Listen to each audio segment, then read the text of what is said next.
Hey guys, what is up? Kid here of Burn 1 with the Shadowverse Evolved channel. This time bringing you another video. This one is going to be a discussion about the misconception of the English meta and the Japanese meta at the time.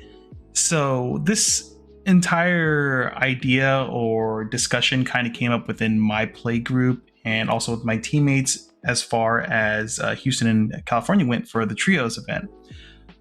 So early on into this current meta we are in set 3, I saw a lot of people post heroic sword lists that, in my opinion, looked very great. They were great lists if you were playing in Japan at the time, and with the idea of what was going on in Japan during this meta, it makes complete sense. And you also, like a listener here, you might have copied one of these lists, like winning Japan lists, and it will find success and it will do well and it will still do the same thing it was doing in Japan at the time. And there's really nothing to complain about there. This is more about finding these edge cases and finding extra strength I guess I could describe it as extra strength or extra power, I guess, for your deck in metas that don't necessarily reflect the Japan meta. So obviously the big thing that changes how the meta works currently in the current format we are in, there's two things. The biggest one obviously being Uma was restricted in English, unlike Japan where Uma was free reign forever until it was just power crept out of the meta. So if you look back at the stats during the time frame of when these decks were being played, Uma was about 50% of the meta, and at any given time, you would just show up to a huge event and half of the players in the room were on Uma because the deck was just that good. And then one of the big things that Uma did very well during that meta, and like when it existed, is that it just shut down all aggro decks. So any super low to the ground aggro decks that could get in and push hard and try to win the game out between like turn 6 and 7 fairly consistently, anytime they ran into the Uma matchup, they basically lost. Uma having way more tools to be able to have the consistency to find pieces they need. Also, the fact that when you have an Agnes Tachyon on board and you're able to just play multiple copies of, I'm forgetting the card name right now, but it's the Top Check 2 add one. God, I wish I knew what it was off the top of my head. Oh, Trial Initiation, there it is. Being able to play that card multiple times and still remove pieces off the board is really broken in that sense. Because not only does your consistency piece now also slowly remove weak followers off the board, it also mitigates potential damage you'll be taking to face. There are a lot of times when I'm playing with the current Uma build even, and I'm able to just remove a couple damage here, remove a couple damage here, while also casting my other spells that I would normally be casting. And that will just save me so much life over the long run. And suddenly this follower that was going to swing in for 4 is now only swinging in for 1. And, I can take a couple hits of those and still live over multiple turns. Whereas if my opponent has a bunch of followers on the board and they are all swinging in for like 3/3/3, it gets kind of rough. I have to answer every single follower at that point. But because Uma lost that, it means that aggro decks now have a little bit more breathing room than they did in the Japanese meta. Whereas in the English meta, we are definitely able to play things like Heroic Sword and do very well into Uma and things like that. Even though I still think it's kind of a rough matchup depending how Uma opens up, Heroic Sword can now play more aggressively and race people to their death basically.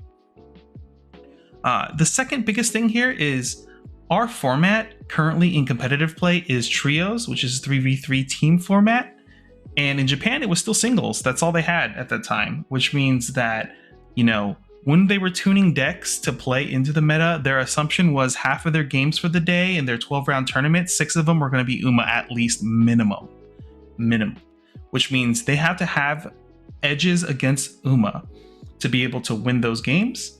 One of the ways they found that edge was through the card Silver Paladin here. I'm going to throw up the deck list here. This is, I believe, the most common list running around generally, because I know I think this is the list Kira played that I think it got second place, at one of the championships. And if you really put in the thought about how the meta is currently is, you'll understand why he chose to play like the Silver Paladin. Whereas I think currently in the English meta, you should not be playing Silver Paladin. You should be playing other cards that have a better matchup, or I should say more that narrows your focus of what your deck is trying to do, instead of trying to play against a meta that doesn't necessarily exist currently. So one of the big things that Uma as a deck has troubles with is wide boards. It can't consistently deal with wide boards, and especially when you're going first or even second, that is, they can't really deal with a wide board until Ogiri Cap can hit the board and then kind of deal 3 damage to everything, and they're forced to use an Ogiri Cap to clear board to like save their face damage basically. So that's why the Paladin was so good, in my opinion, in the Japanese meta. Whereas I think in the English meta, this card is just, it's not a dead card. It still has powerful plays. It can still like make your hand much smaller, much quicker.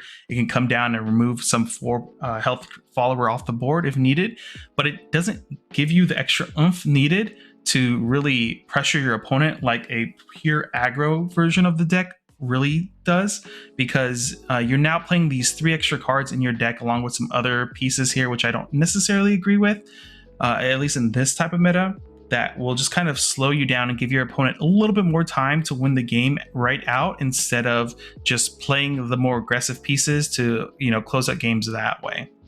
So we can take a look here. So this is my current list for Heroic Sword. I think this is the best aggressive way to be playing the list in general. You could make a change here or there if you don't like it, but this is the package that I personally like a lot, because I think it plays very well into the deck's strengths while also playing well into the current meta and the field of fall or decks that we're playing against. So one of the major differences here is Novice Trooper is in the list, and as you can see is a 2 of here. We play this obviously because I want to be able to pressure my opponent's life total whenever I can, even on 3 going first. If I can play Novice Trooper on 3, I'll gladly do that just to get them down lower and lower. It's not a bad card off a heroic entry. It also synergizes well with Leonidas, because we have issues where if we're playing Leonidas for a longer game, because we're just forced in that situation where Leonidas seems like a very good play and our opponent doesn't have a lot of ways to really interact with our amulet. Leonidas coming down, the only way we're really getting storm damage is if we kind of like high roll a Mach Knight off of the top of our deck with heroic entry, or if we're using our Spear Knight Evo after getting the amulet out to pull the Mach Knight out from our grave, and that is the assumption is we already have Mach Knights there to resummon. So by playing more into the aggressive game plan by including some Novice Troopers, we're now able to have more range, I would like to say, is we have a better aggressive early game plan, which we can catch our opponent more often slipping. Whereas later in the game, these pieces that normally are not super amazing by themselves synergize very well if we have to go into our Leonidas turns to close out games. Because I know sometimes in certain matchups, we just need Leonidas to finish the game for us. It's just what it is, On top of that, we're playing Tokai Teo in this list. I think Tokai Teo synergizes very well with both clearing something off the board while also being very good for the aggressive game plan. It synergizes very well with Leonidas. And our board can generally go pretty wide, and if a board gets unanswered, we can come down with like 2 other followers on the board. With our Tokai Teo, we can clear most wards, most things that are in our way, and then Evo and swing in for face damage, which is very powerful. Once again, putting our opponent in a position where they have to, worry about their life total all game. And sometimes this catches people off guard, because a lot of heroic lists don't necessarily run any like out of hand storm followers very much. From what I've seen, a lot of people have gone to this weird mix of mid-range aggro lists in a sense, because we're playing this aggro package of Heroic Sword. It has such huge value early and late game, because we get to basically fill up a board over and over again every time we get a Valiant Fencer, I believe is the name of the card, that evos and searches on play for our heroic follower. or card from our deck that isn't the same name. So a lot of plays into the late game are the Fencer into Searching Spear Knight, playing both of them and then evoing with one play point or one evo point the Fencer to both also evolve the Spear Knight to also summon out Mock Knight so we can get that storm damage. Or in some cases, if you feel like high rolling, you end up playing Heroic Entry. So all these pieces, I think, synergizes way better with the initial deck's game plan, and as well as help in the late game to close out games.